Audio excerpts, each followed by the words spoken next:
They're having a detrimental impact, quite clearly.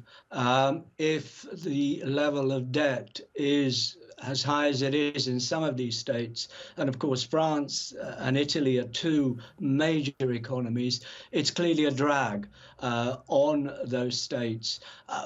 But the way around this is not necessarily to spend more, but to grow more.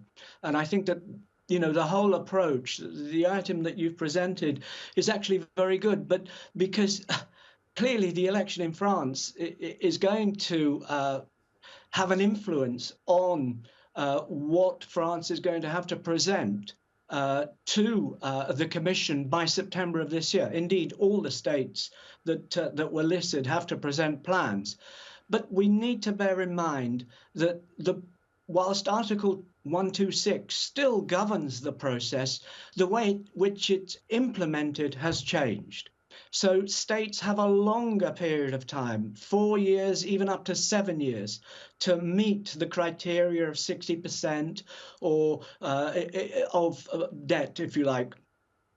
Italy has 140 to 145% debt, which is even higher than France. So this is a big problem for the European Union, without a doubt.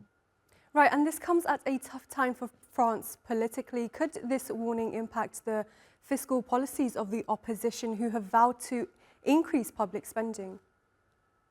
Well, they could. Let us say they win the election, or they end up having to form a government. That government will have to present the European Commission with a plan on how they are going to comply with their treaty obligations on debt ratios and on deficit ratios.